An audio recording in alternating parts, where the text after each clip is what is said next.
Vetrivel Murugan matrimony channel சார்பாக அனைவருக்கும் வணக்கம். உங்கள் மன வாழ்க்கையை மகிழ்ச்சியாக மாற்றிட எங்கள் சேனல் சார்பாக வாழ்த்துக்களை தெரிவித்துக் கொள்கிறோம். இப்போ தான் நம்ம சேனலை ஃபஸ்ட் டைம் பார்க்குறவங்களா இருந்தால் நம்ம சேனலை சப்ஸ்கிரைப் பண்ணுங்கள், லைக் பண்ணுங்கள், ஷேர் பண்ணுங்கள்.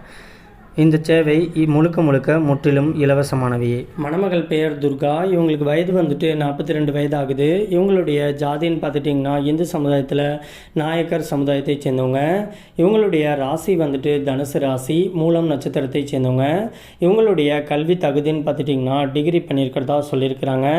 இவங்களுடைய வேலைன்னு பார்த்துக்கிட்டிங்கன்னா இவங்க அப்பா கூட சேர்ந்து இப்போதைக்கு ரியல் எஸ்டேட் பிஸ்னஸ் தான் சொந்தமாக வந்துட்டு பண்ணிகிட்டு இருக்கிறதாகவும் சொல்லியிருக்கிறாங்க. இந்த மணமகள் வந்துட்டு வீட்டுக்கு ஒரே ஒரு பொண்ணாக இருக்கிறதுனால இவங்க அப்பா வந்துட்டு வேலைக்கெலாம் போகக்கூடாது அப்படின்னு சொன்னதுனால இப்போதைக்கு இவங்க அப்பா கூட சேர்ந்து இந்த ஒரு பிஸ்னஸை நல்லபடியாகவே சக்ஸஸ்ஃபுல்லாக பண்ணிகிட்டு இருக்கிறதாகவும் சொல்லியிருக்கிறாங்க. இந்த மணமகளுடைய வசதின்னு பார்த்துட்டிங்கன்னா சொந்த வீடு, கெஸ்ட் ஹவுஸு, 2 கெஸ்ட் ஹவுஸ் வந்துட்டு இருக்கிறதாகவும் சொல்லியிருக்கிறாங்க. இவங்களுடைய திருமண நிலைன்னு பார்த்துட்டிங்கன்னா 2ஆம் திருமணத்துக்காக தான் வெயிட் பண்ணிகிட்டு இருக்கிறதாகவும் சொல்லியிருக்கிறாங்க. ஏன்னா இவங்களுக்கு வந்துட்டு முதல் திருமணமாகி ரொம்ப சந்தோஷமாக தான் தன்னுடைய கணவர் கூட வாழ்ந்துக்கிட்டு இருந்ததாகவும் சொல்கிறாங்க. ஆனால் இடையில இப்போ ஒரு 3 வருஷத்துக்கு முன்னாடி தான் ஒரு கார் ஆக்சிடெண்ட்டில் இவங்களுடைய கணவர் வந்துட்டு இறந்துட்டதுனால இப்போதைக்கு இவங்க வந்துட்டு தனிமையில் தான் வாழ்ந்துக்கிட்டே இருக்கிறதாகவும் சொல்லியிருக்கிறாங்க. கடைசி வரைக்கும் தன்னுடைய குழந்தையுடைய எதிர்காலத்துக்காகவும் இவங்களுடைய பாதுகாப்புக்காகவும் கண்டிப்பாக மறுதிருமணம் வந்துட்டு பண்ணிக்கணும்னு சொல்லிட்டு இவங்க இப்போ மறுதிருமணத்துக்கு ரெடியாக இருக்கிறதாகவும் சொல்லியிருக்கிறாங்க. இந்த மணமகள் வந்துட்டு வீட்டில் சும்மா இருக்கக்கூடாது அப்படிங்கிறதுக்காக தான் இன்றைக்கி ரியல் எஸ்டேட் பிஸ்னஸையே முன்னெடுத்து அதையும் இப்போ இருக்க டெக்னாலஜிக்கு ஏற்ற மாதிரி ரொம்பவே சக்ஸஸ்ஃபுல்லாக நடத்திக்கிட்டு இருக்கிறதாகவும் சொல்லியிருக்கிறாங்க.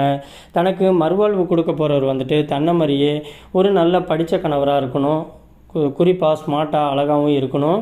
மற்றபடி எந்த ஒரு வேலைக்கும் போகலனாலும் பரவாயில்ல, அவங்க அப்பா கூட சேர்ந்து ரியல் எஸ்டேட் பிஸ்னஸே பண்ணிக்கலாம் அப்படிங்கிற மாதிரியும் சொல்லியிருக்கிறாங்க. அப்படி இல்லைனாக்க மணமகன் வந்துட்டு சொந்தமாக ஏதாச்சும் பிஸ்னஸ் பண்ணுற ஐடியாவோடு வந்தாக்க இவங்களே முழு தொகையும் கொடுத்து அந்த பிஸ்னஸுக்கு உறுதுணையாக இருப்பேங்கிற மாதிரியும் சொல்லியிருக்கிறாங்க.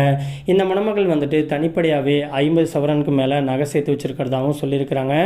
இந்த மணமகள் வந்துட்டு தூத்துக்குடி பகுதியில் தான் வசிச்சுக்கிட்டு இருக்கிறதாகவும் சொல்லியிருக்கிறாங்க. இந்த மணமகள் வந்துட்டு மணமகன்டேருந்து எதிர்பார்க்குறது இவங்களுடைய கேஸ்டில் இருந்தால் மட்டும் போதும், மற்றபடி உட்பிரிவு எதுவாக இருந்தாலும் பரவாயில்ல, அதை பற்றிலாம் ஒன்றும் கவலை கிடையாது, மற்றபடி வயதை பற்றிலாம் ஒன்றும் பிரச்சனை கிடையாதுங்கிற மாதிரியும் சொல்லியிருக்கிறாங்க.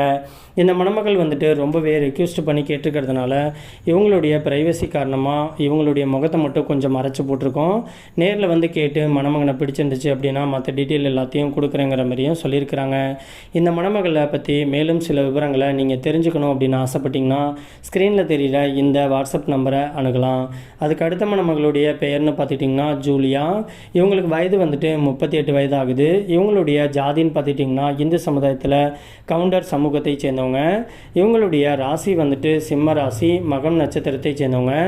இவங்களுடைய கல்வி தகுதின்னு பார்த்துட்டிங்கன்னா பிஇ பண்ணிவிட்டு இவங்க வந்துட்டு தன்னுடைய விவசாய நிலத்தில் கோகோனட் பிஸ்னஸ் தான் எக்ஸ்போர்ட் வரைக்கும் பண்ணிகிட்டு இருக்கிறதாகவும் சொல்லியிருக்கிறாங்க.